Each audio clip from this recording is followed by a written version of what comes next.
Hey everyone, I'm here with Laura Nalbandian, my friend and colleague in evolutionary astrology.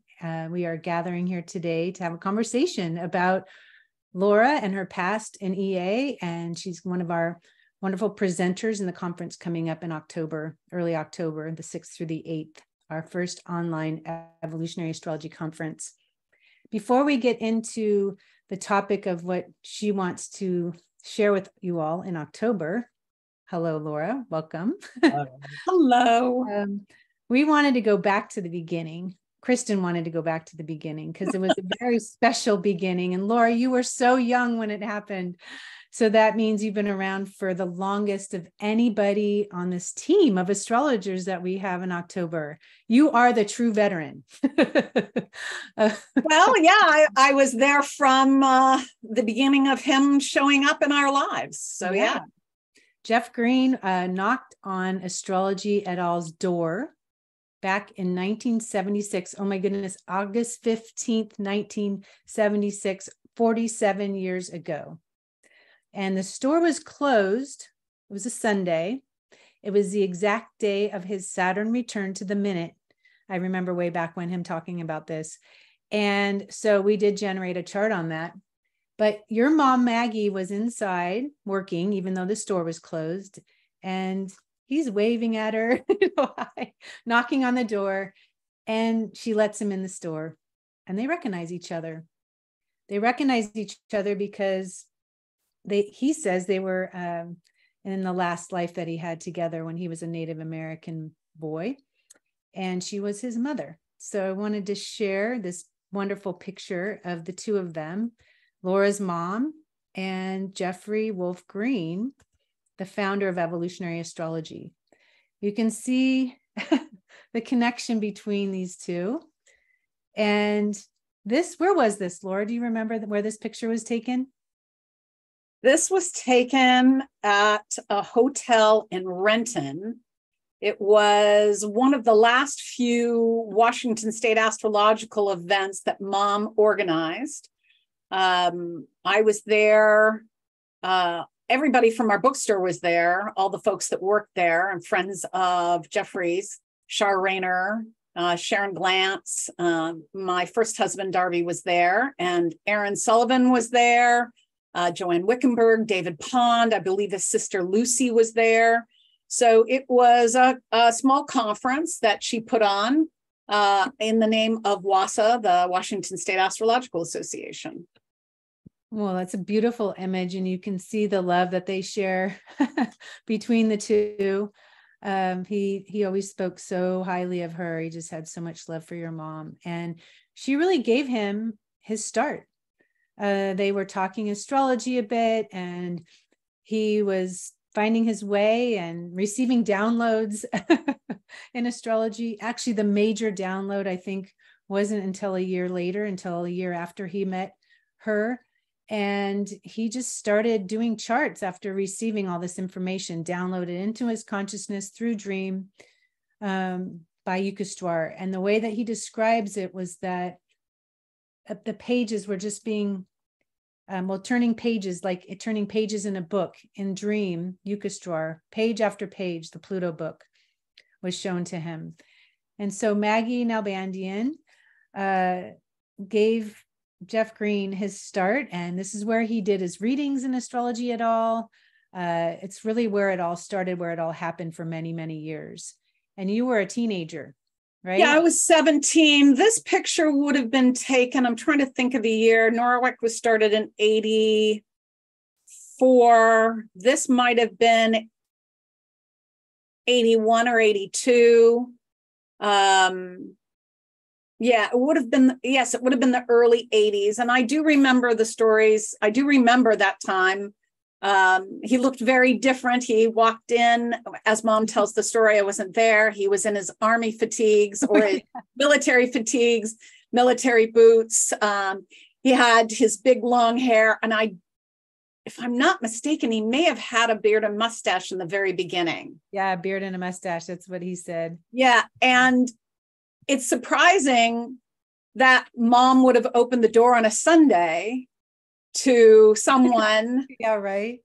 right? To open the door like that. And the story goes that he had been checking out the different bookstores and being rejected for the way he looked. You know, he looked like what we might have called back then a hippie. And, you know, even though this was the university district, which was much more progressive, and mom being progressive, but she just had a feeling, is what she had. And so she went with that feeling. And as we know, it was the beginning of their renewed relationship, certainly from a karmic point of view. And he began his work. And after a bit, again, I don't remember the time frame. If he says it was about a year in terms of the information for the Pluto book that came through, at some point he did start teaching it. And so I do remember that.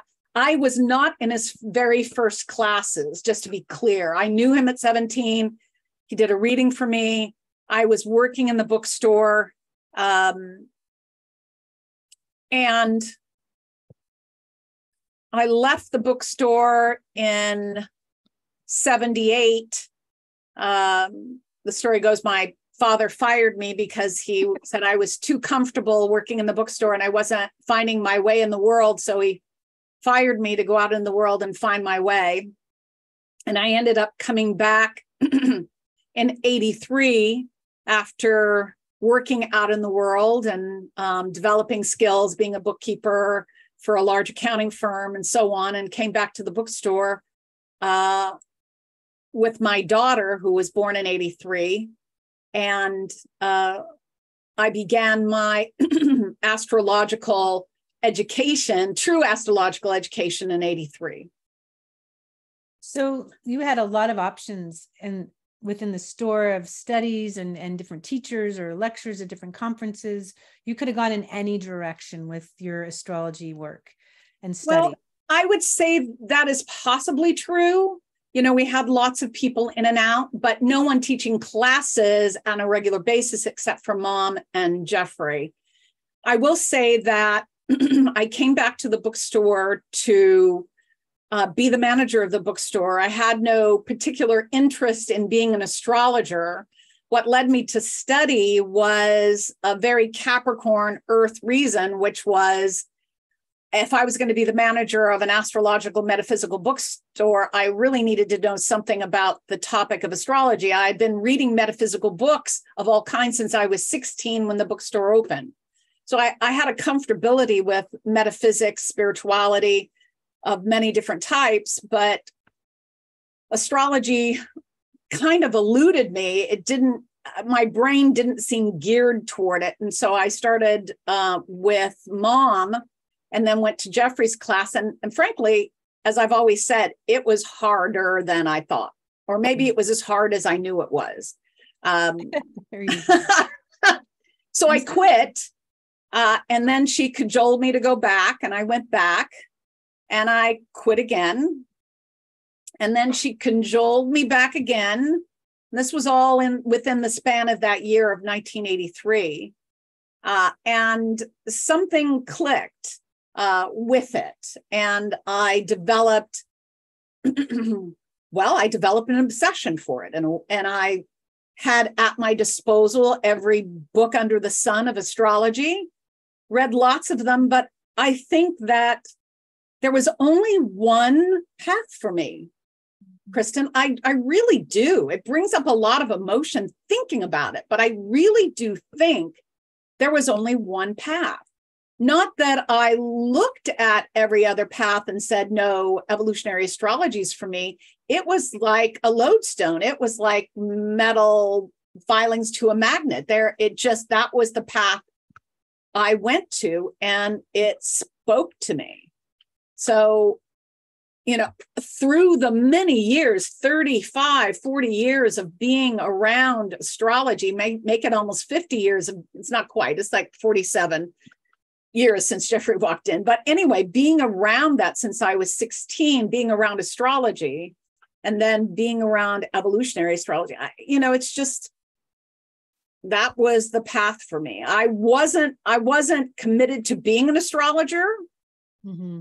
To be honest, I consider myself a reluctant astrologer, but the universe just shoved me at every key crossroad. It shoved me. In fact, during that time frame, not 83, but as I progressed through taking his classes, and I was taking 3 classes a week at all different levels that he was teaching, and then would cycle around and take them again and again and again. But at one point, the universe was shoving me in the direction of being an astrologer, actually a practicing astrologer, to the point where almost daily, as I was driving to the bookstore, some car would move into my lane, shoving me out of the way, shoving me onto a different path. I mean, it was everywhere. And so the universe conspired. As much as I was resistant, there were a lot of other events I won't go into that were quite fated that led me in that direction. And so there was just some other force pushing me in that direction. I don't think it was I'm going there to be an astrologer. But in terms of doing astrology and having, the background and doing, whether I was going to be a professional astrologer or not, evolutionary astrology was the one that spoke to me. Mm-hmm. And what I was getting to, I think in my convoluted ways through over the years, being around so many different forms of astrology, listening to lectures, reading different books, and reading through some of the modern traditional, not the classic ancient, because that wasn't around yet, but even the modern traditional, and closing up the book going, that's just dumb. That's I know. That's just dumb. Well, it's true. I mean, they would make such flat descriptive astrology, right? Yes. It was just like, are you kidding me? That's supposed to, no. Yeah. So, well, the powerful thing about EA is that it helps answer the question, why something happened or why something is happening. Like what was happening to you was so fated. It was like a undercurrent of energy that was keeping you on this path.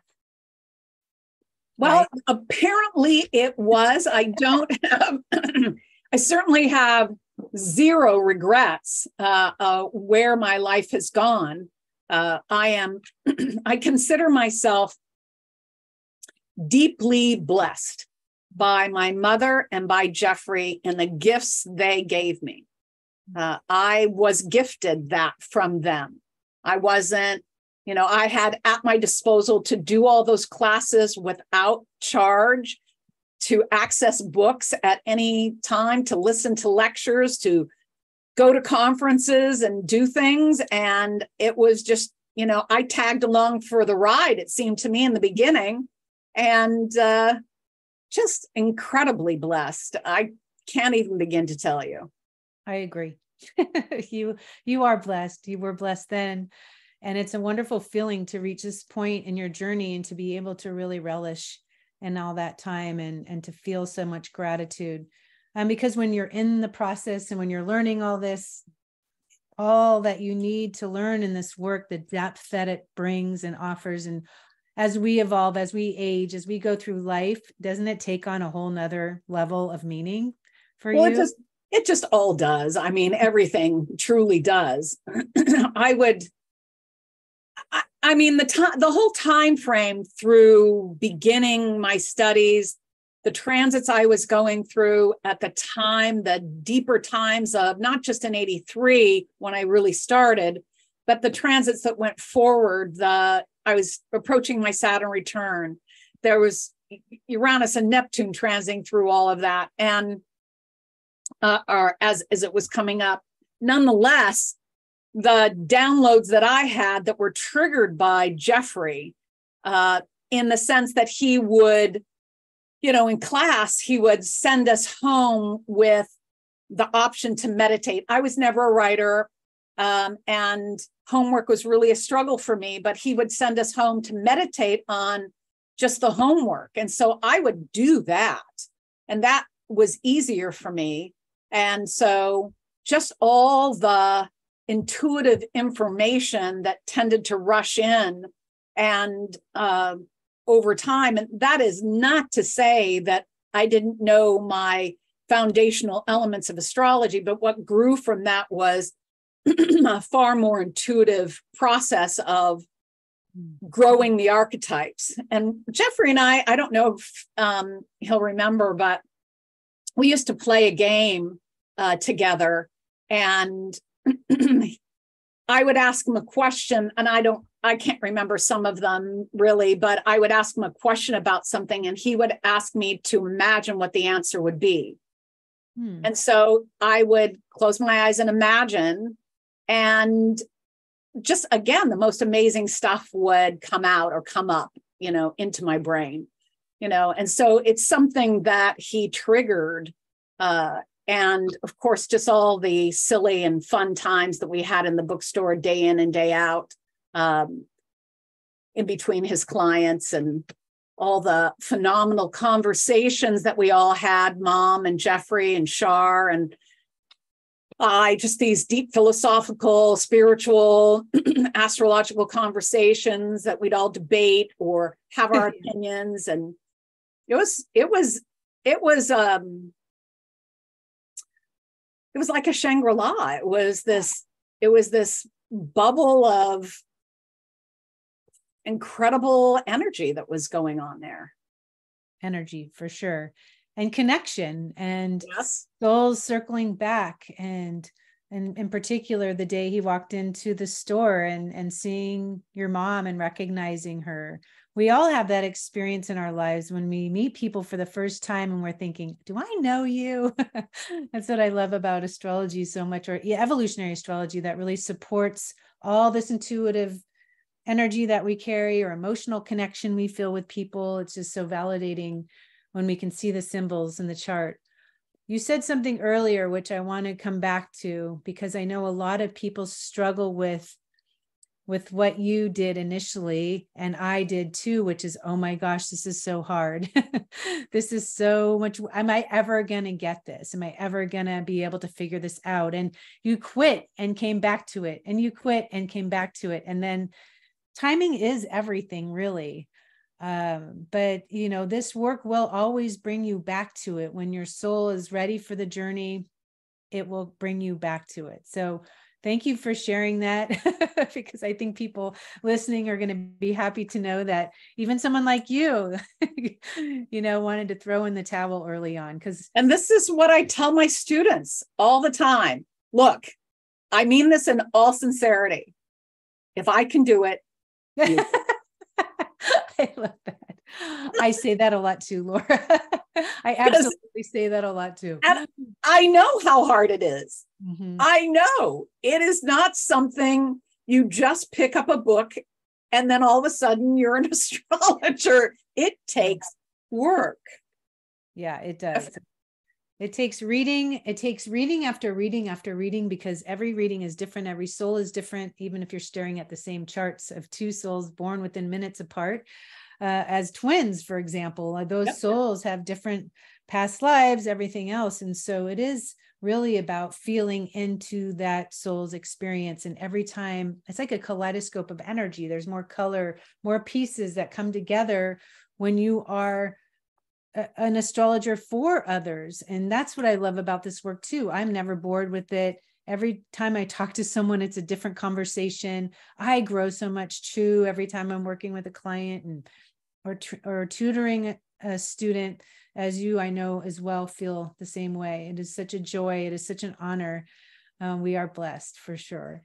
And I think it takes a great amount of courage and willingness, because the courage it takes to look within, because I'll paraphrase Dane Rudger. He said that you can't go any deeper into someone else's chart than you've gone into your own. And I've always said this in terms of evolutionary astrology. You can't go any deeper into anyone else's soul than you've gone into your own.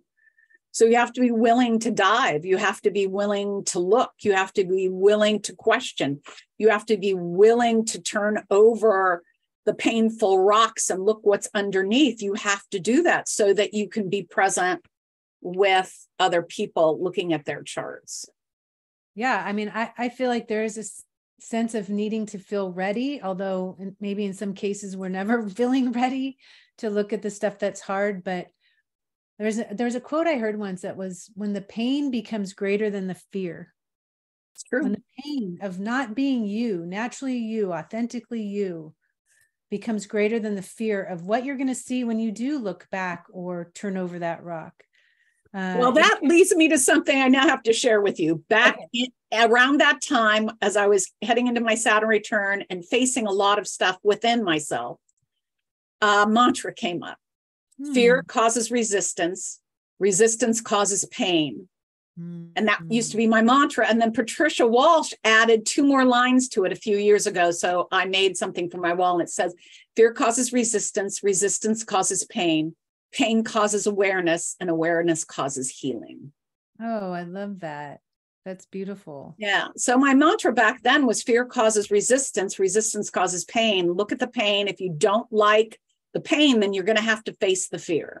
And so that was my journey. Wow. Beautiful. Beautifully said. I love it. I love all the pieces. And then it comes full circle with the healing, which is Pisces. You know, we're all on our way around that zodiac, ultimately making our way back to the sea. So before we move on to your talk, I did want to share this chart. Let's see here. This was the day. Laura's talk or lecture in October will be on skip steps, which is a favorite topic for both of us because we both have some pretty serious ones.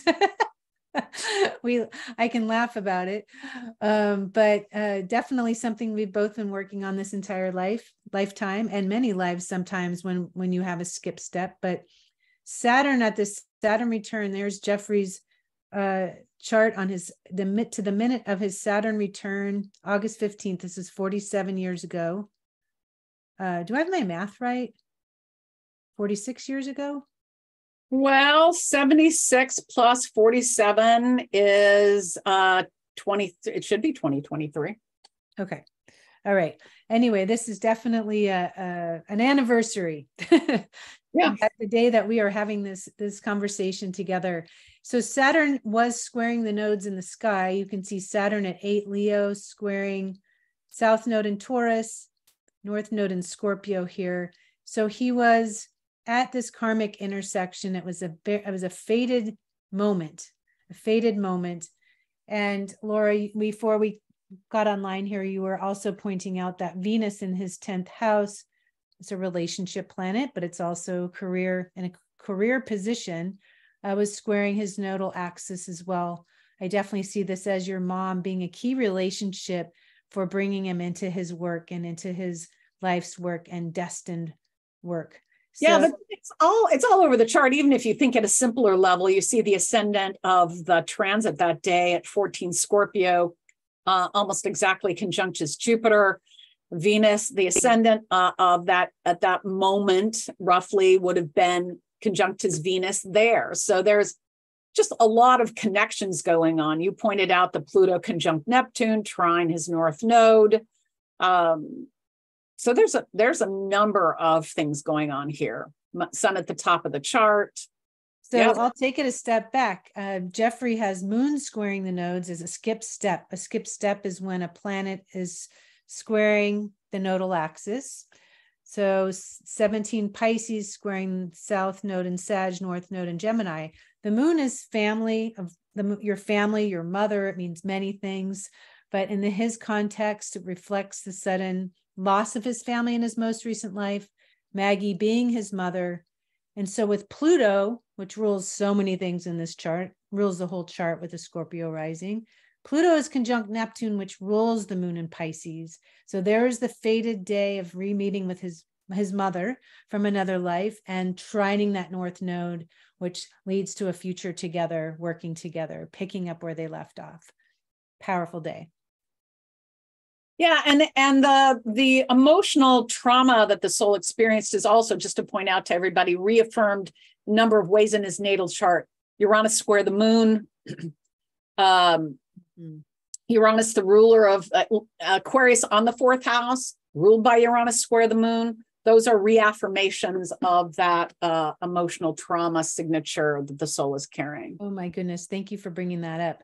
And I do remember him saying something about either getting shot in the back or an arrow in the back. I mean, white man coming in to the Indian tribe, They probably did have a bullet, not an arrow, but you can see that with the moon also squaring Mars and T-square to Mars and Uranus. So his sudden ending, sudden death. Mm-hmm. And the moon in this context usually means when you're younger, teenager, late teens, potentially. I don't know exactly, but I know he was a younger warrior when he lost his life. So amazing to see that moon square Uranus, like you said, the trauma, unresolved trauma that he comes into this life with, not only linked with his mother, but he said too that he watched his wife be killed in front of him. I think his wife and his child in that life. So there's a huge trauma signature here, coming back into this life to heal the past. Wow. On that day, again, a very big day. I'm so glad you brought up that he was standing there in his military fatigues with those boots, those big boots that I'm sure he had on. And oh yes, I do remember long hair, beard. That would probably be intimidating to most people at that time. It was very intimidating. He intimidated the crap out of me. Oh yeah, even without the beard. But he is also probably the sweetest, kindest, most compassionate soul I have ever met in this lifetime for sure. So it's this combination between intensity and compassion that a rare combination. And I would say that, being young, I was certainly intimidated, but after getting to know him, you're right. Funny, kind, very funny, very funny, very funny. A great sense of humor. Yes. I think, he used to say too, if I wasn't a Sag, I'd be dead by now. So, just being willing to laugh at the hard stuff, the tough stuff, the stuff that nearly took you out. I mean, if we can't laugh in life, I mean, what is there? It's just a direct hit on the nervous system. It helps us relax a little bit and put things in perspective. So thank God for his sense of humor too. As we evolve, we all need that. So at the hairpin turns. All right, I'm going to just come back to you now. And so this October, as I mentioned, you're going to be doing a talk on skip steps. And you said, when we asked you, what do you want to talk on? You said, well, my favorite subject is the skip steps. So we're like, it's yours. Go for it. Why is that your favorite? For me, in the EA material, in the EA paradigm, the skip step material is so resonant that I get the most intense responses from clients who have skip steps. To me, it is visceral, demonstrative. The from my very logical linear brain, there is a very step-by-step process of not only delineation of the nodal axis and the planets square the nodes, but the resolution and where the soul is going and all of that. And when I really began to understand, I have Mercury square the nodes. And when I really began to understand how the nodal axis, when you have a planet square the nodal axis, there's a lot of like teeter-totter back and forth between the north and south node throughout lifetimes. And I have to tell you, I always thought early on, before I really grasped the concept, that my soul had tended to overpolarize. What I mean by that is I have a first house Pluto with a south node in Aries, really strong soul orientation to the warrior, violence, all of that. And my way or the highway dominate everything. But in this lifetime, as I look, I watched myself, particularly in relationships, over acquiesce. I was polarizing over to the Libra and really not understanding why that was happening. And there really wasn't, and it wasn't until I really began to integrate the planet square the node, and the planet itself always made sense, right? It makes sense that I have Mercury square the nodes. And the stories I've been able to tell people about my Mercury square the nodes.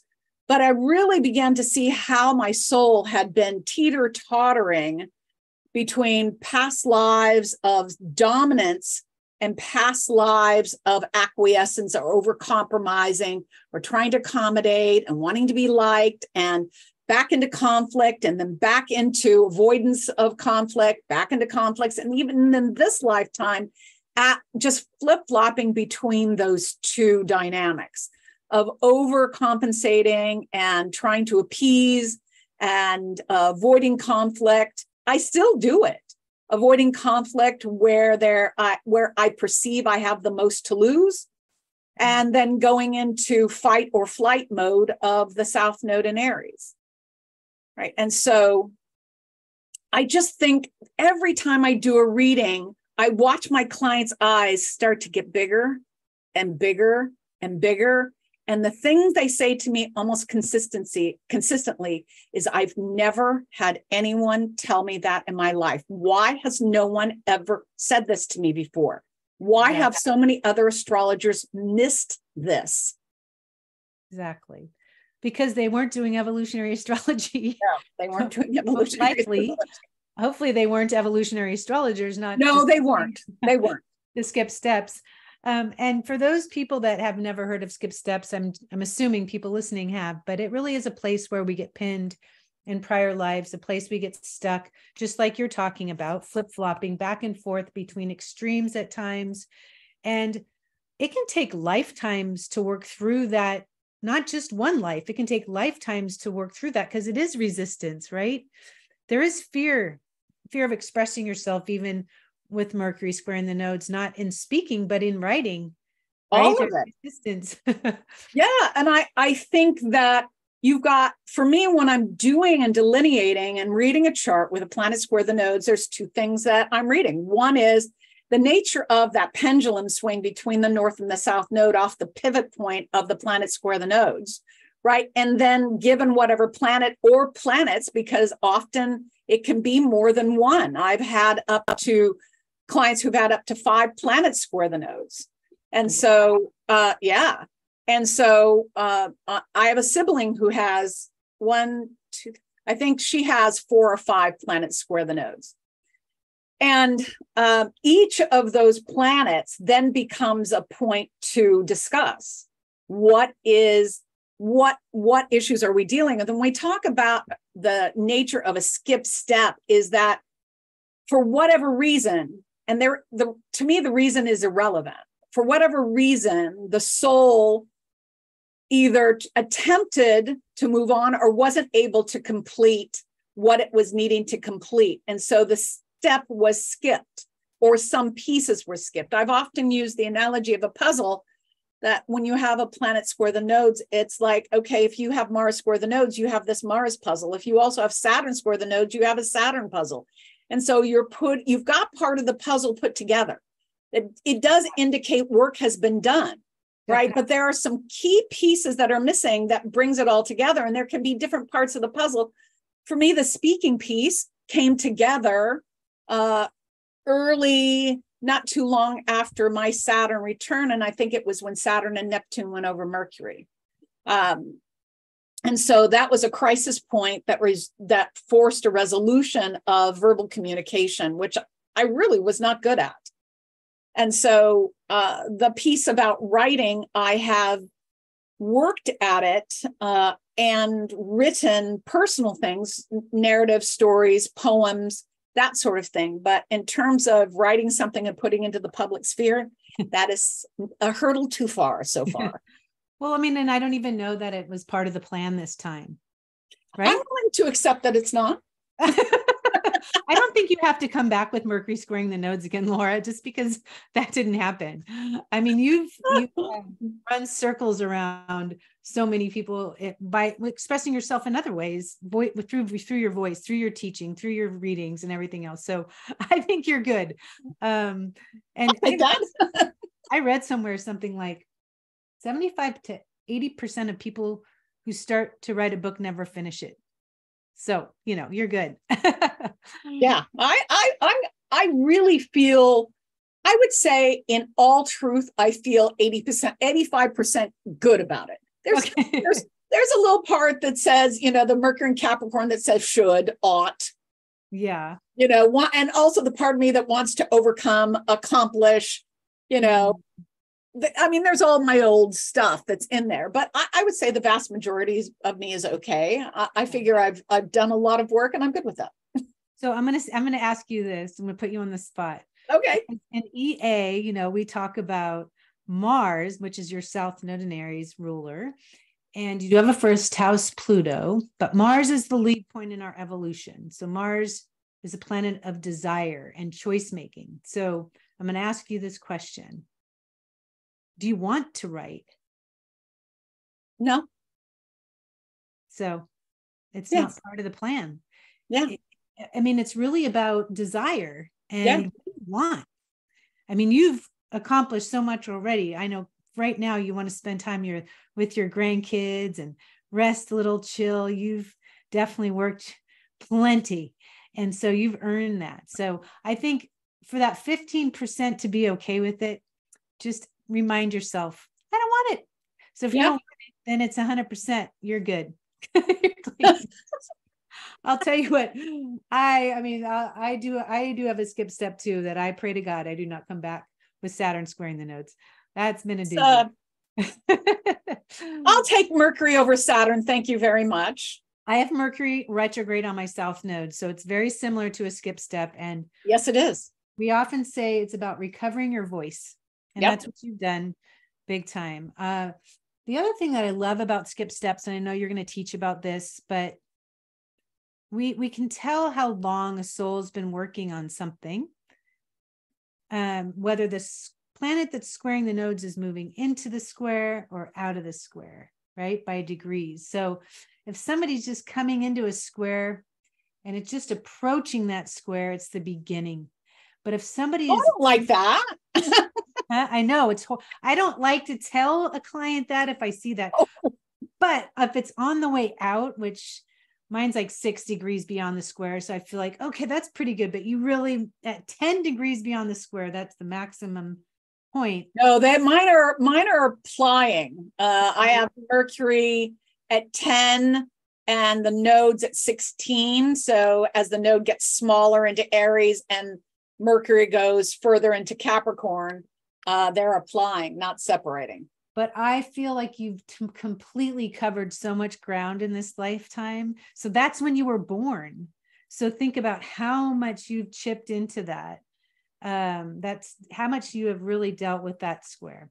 But I do feel it has and let's talk about the resolution node for a minute, because I think that's really important. So if all of you are listening and you were looking at a chart and you stand on the planet that's squaring the nodes and you look to the center of the chart. So you're standing on the planet, you're looking to the center of the chart itself. The node on the left of that planet is the resolution node. So that means this is the facilitation node. Right. And so just as an example, if my old way was to try to approach that, I felt more comfortable in the South node, go it alone, fight my way through, fight or flight. I could either go in there and charge in or go away, right? Yeah. But the facilitation and resolution node is the North node in Libra. And so the resolution and facilitation was actually engaging in conversation with other people and working better at listening, and as well as listening to myself, and how to engage in a real good give and take without having to get defensive or, get angry or whatever it might be. So there's lots of experiences in my life working in the bookstore, having people come in who were rather rabid on the Christian side, or Scientologists that would come in and challenge us. I would get super defensive and overly aggressive. And it finally took another Scientologist coming into the bookstore who started yelling at me, telling me that we were bad and wrong for providing everybody with too many choices. There should be one option, people a sense of security, And there shouldn't be all these options for people to choose from. Just creates confusion and chaos. And I looked at him and I said, I really think it's wonderful that you found yours. There you go. It's wonderful that you found yours and that it makes sense to you. We're here for people who don't know yet. And they're going to come in here and look through these books, and eventually something's going to ring for them the way what you have found rings for you.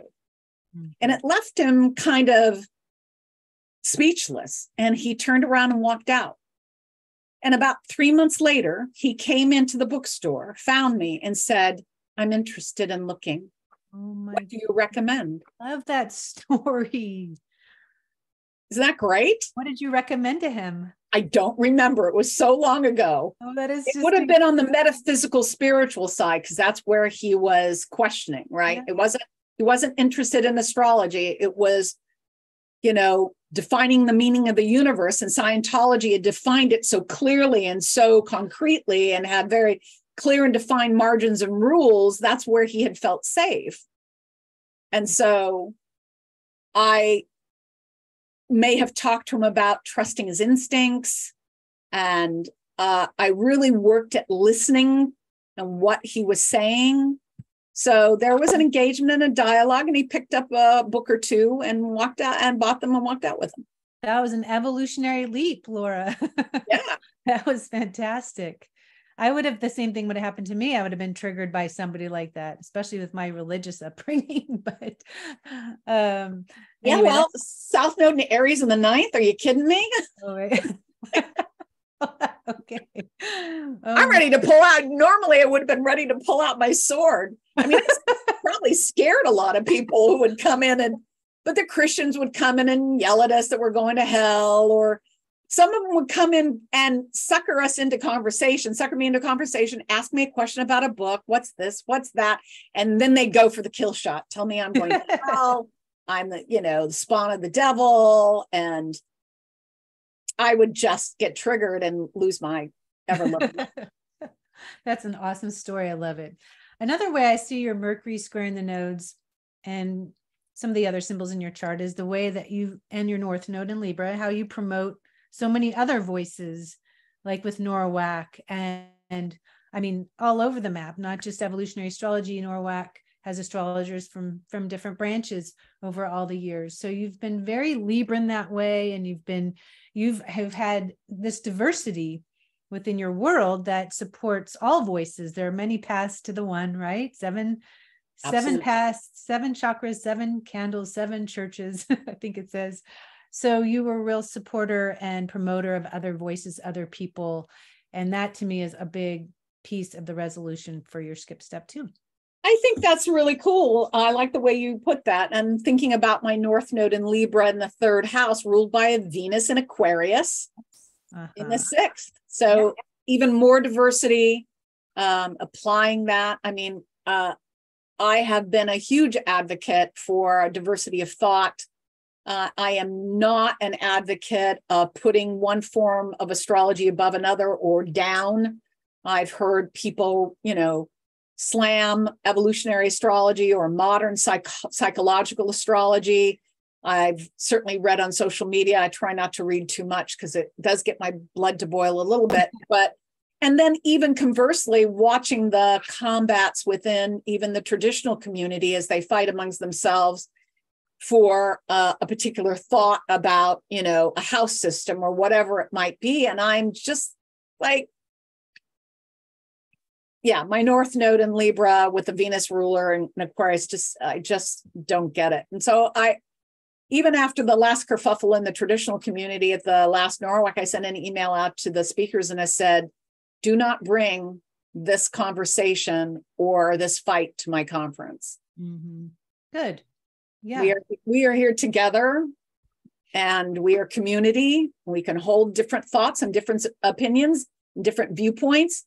And it does not make anyone right or wrong. It's just a different view, a different lens, and it's okay.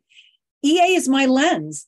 It's just the lens I look through. It is for me like, again, I've tried so many different techniques over the years. Sometimes I've found ways to incorporate some of those techniques into evolutionary astrology tangentially.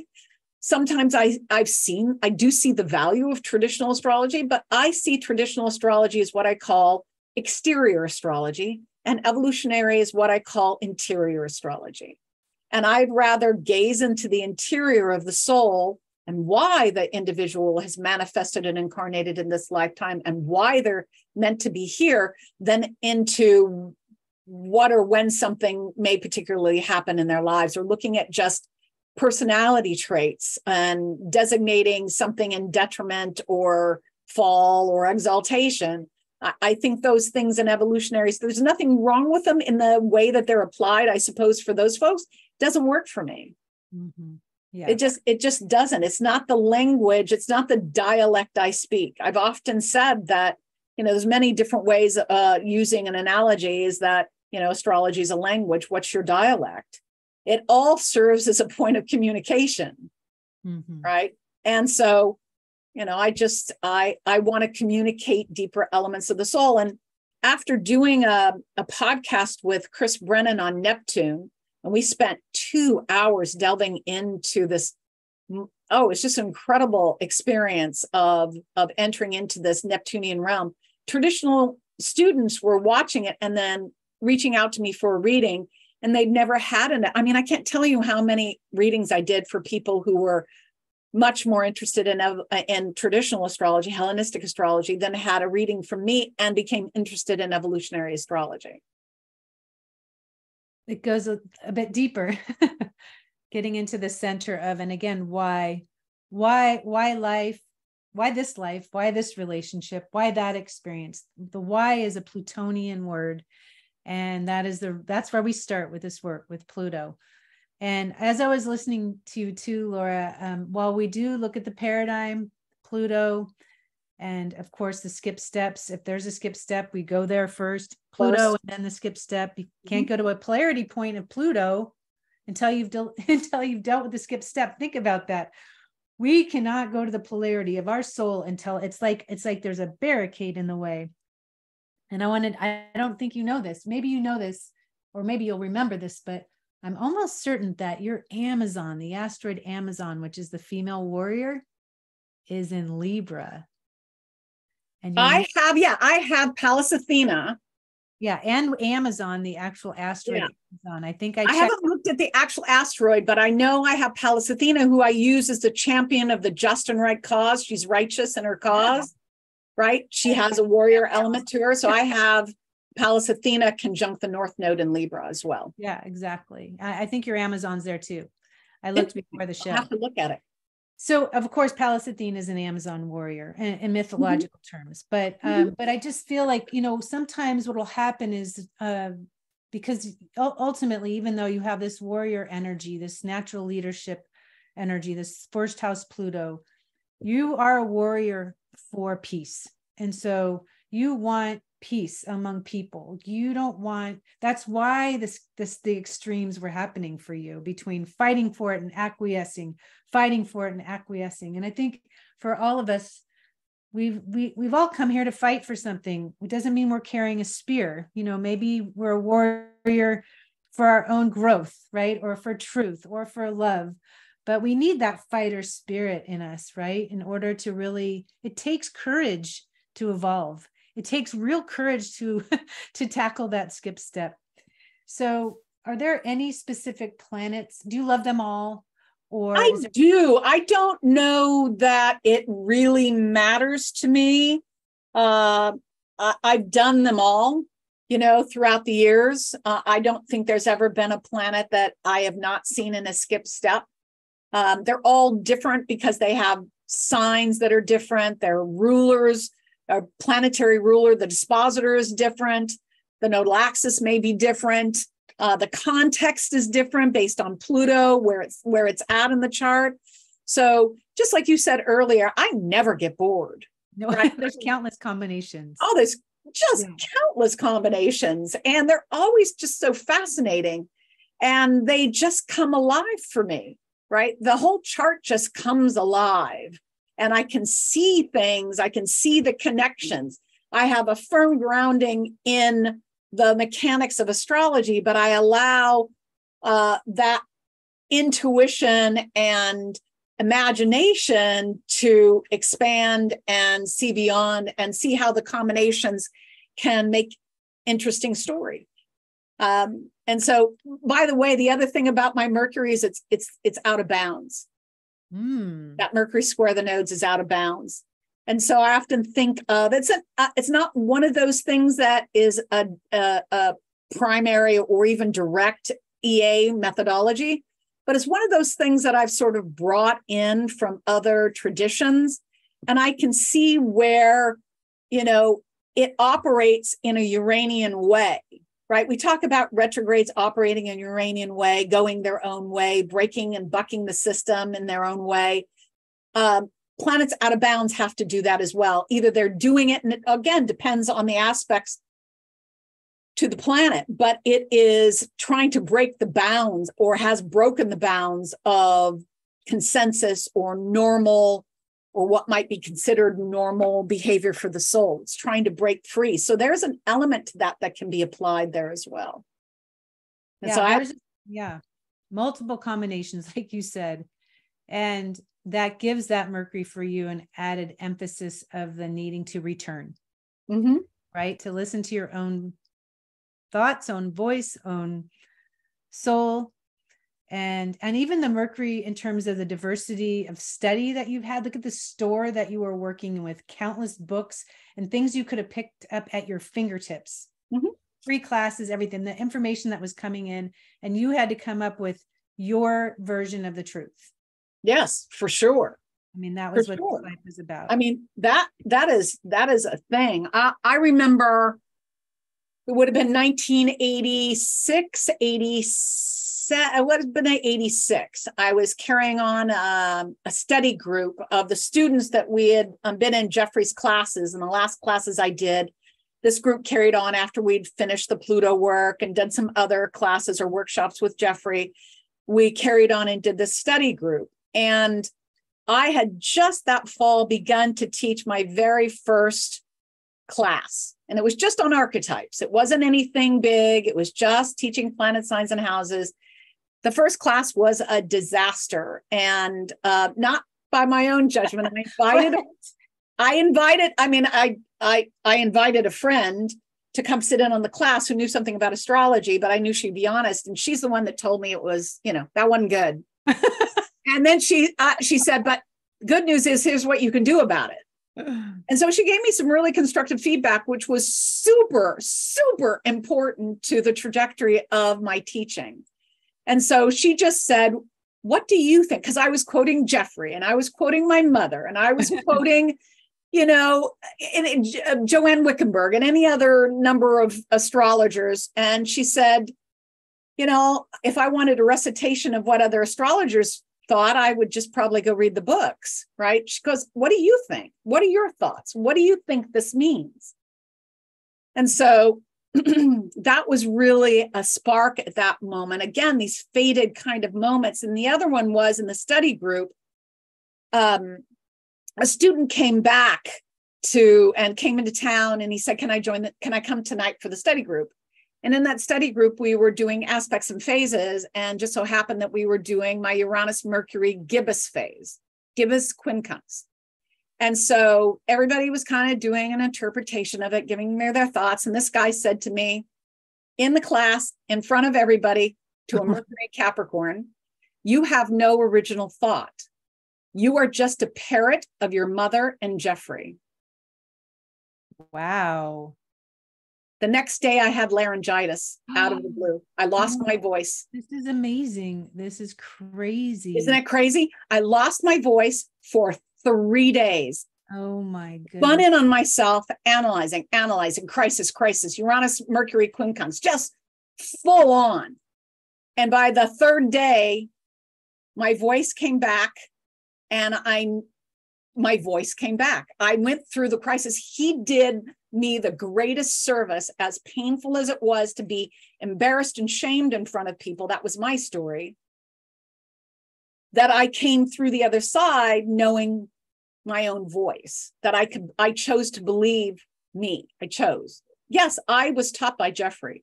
Everything that I know at that point came from Jeffrey and my mother. They were my start. They were my teachers, granted. But I didn't have to live in the fear that I had nothing of value and that I had no authority of my own voice. Oh my gosh. I'm so glad you shared this story, because that Mercury, as your skip step, it rules Virgo naturally and Gemini, but Virgo, which you talked about, the crises that had to happen. So this is a perfect example. That next day, I'm sure you're thinking, oh my God, why did my soul create this? I can't even talk. I have laryngitis. This is what we teach in EA, to look at these events in our life and ask why. And then through the gibbous phase in conjunct to Uranus, which is the higher octave of Mercury and the planet of original thought, the planet of innovation and ingenuity.